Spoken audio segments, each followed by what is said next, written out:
Assalamualaikum warahmatullahi wabarakatuh. Halo teman-teman, kami dari kelompok 7 ingin menjelaskan tentang materi teori tentang produksi dan kegiatan perusahaan.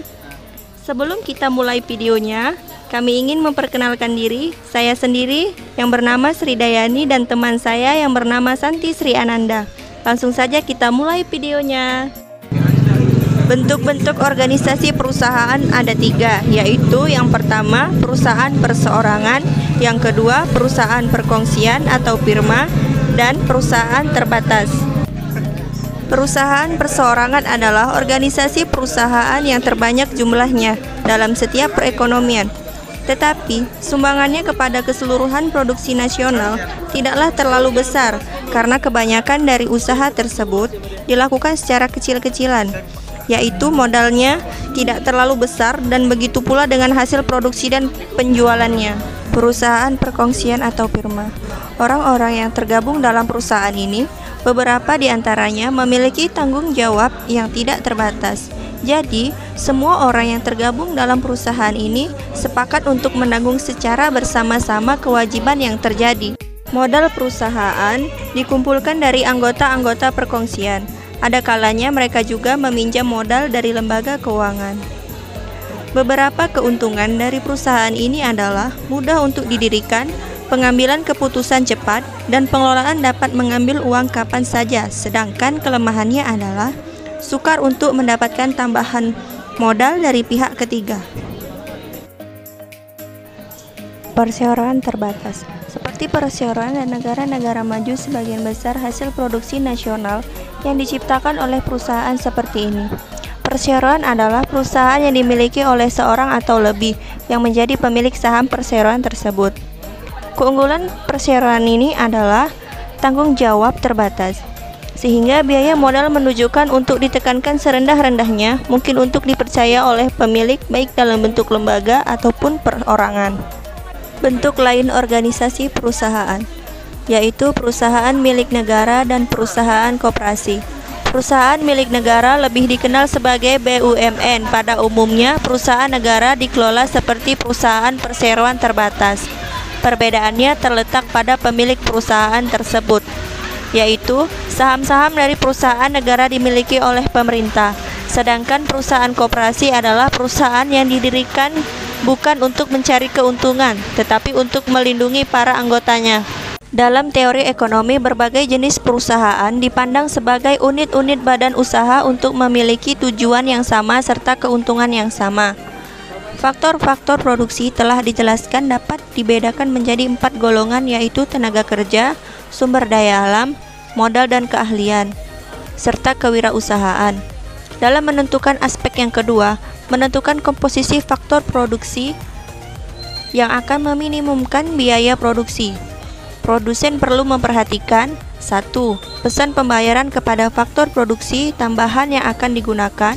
2. Besarnya pertambahan hasil penjualan yang diwujudkan oleh faktor produksi yang ditambah tersebut.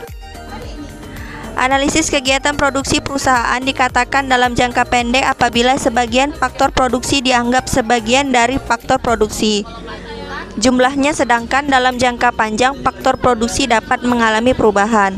Ini berarti bahwa dalam jangka panjang setiap faktor produksi dapat ditambah jumlahnya kalau memang diperlukan. Firma atau perusahaan adalah suatu badan usaha yang menggunakan faktor-faktor produksi untuk menghasilkan barang-barang yang dibutuhkan masyarakat. Sedangkan industri adalah sekumpulan firma-firma yang menghasilkan barang-barang yang dibutuhkan masyarakat atau sama secara bersamaan yang dibutuhkan masyarakat. Fungsi produksi dinyatakan dalam rumus Q sama dengan F, K, L, R, dan T, di mana K adalah jumlah stok modal, L adalah jumlah tenaga kerja, R adalah kekayaan alam, dan T adalah teknologi yang digunakan, di mana Q adalah jumlah produksi yang dihasilkan berbagai jenis-jenis faktor produksi tersebut. Persamaan tersebut merupakan bentuk pernyataan matematik yang pada dasarnya di bawah tingkat produksi suatu barang tergantung pada jumlah barang dan jumlah tenaga kerja dan kekayaan alam. Teori produksi yang sederhana menggambarkan tentang hubungan di antara tingkat produksi suatu barang dengan jumlah tenaga kerja yang digunakan untuk menghasilkan berbagai tingkat produksi barang tersebut. Hubungan di antara tingkat produksi jumlah tenaga kerja digunakan dapat dibedakan menjadi 3 tahap, yaitu tahap pertama, tahap produksi total mengalami pertambahan yang semakin cepat. Tahap kedua, produksi total pertambahannya semakin lambat. Tahap ketiga, produksi total semakin lama semakin berkurang. Hubungan jumlah tenaga kerja dan jumlah produksi dari 1. Tanah 2. Tenaga kerja 3. Total produksi 4. Average production dan yang terakhir adalah tahap. Produksi total adalah jumlah produksi yang dihasilkan oleh sejumlah tenaga kerja yang terhitung. Produksi rata-rata adalah pada suatu tingkat penggunaan tenaga kerja tertentu. Produksi ini merupakan jumlah rata-rata yang diwujudkan oleh pekerja. Nilainya dihitung dengan membagi produksi total, yaitu tenaga kerja yang digunakan.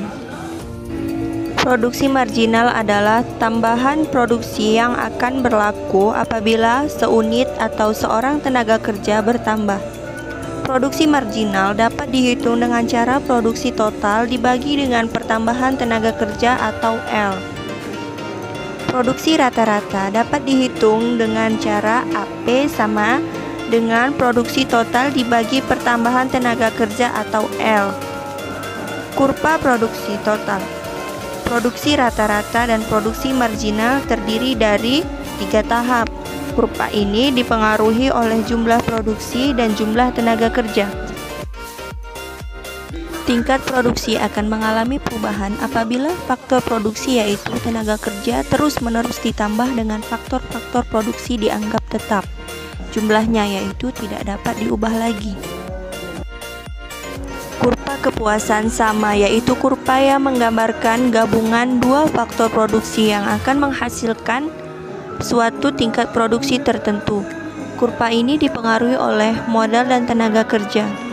Garis biaya sama suatu kurva yang menggambarkan gabungan dua faktor produksi yang digunakan untuk menghasilkan suatu barang yang memerlukan biaya yang sama. Garis ini menggambarkan hubungan faktor-faktor produksi yang dapat diperoleh dengan menggunakan biaya tertentu. Untuk dapat membuat garis biaya sama, dapat berikut ini diperlukan. Yang pertama, harga faktor-faktor digunakan. Yang kedua, jumlah uang untuk membeli faktor-faktor produksi. Dengan penggabungan kurva-kurva ini, dapat dijelaskan hal berikut. Pertama, apabila jumlah pengeluaran untuk membiayai produksi sudah ditentukan, keadaan bagaimanakah yang akan memaksimumkan produksi? Kedua, apabila jumlah produksi telah ditentukan, keadaan yang bagaimana yang meminimumkan biaya produksi? Berikut adalah beberapa contoh studi kasus pada materi kita kali ini.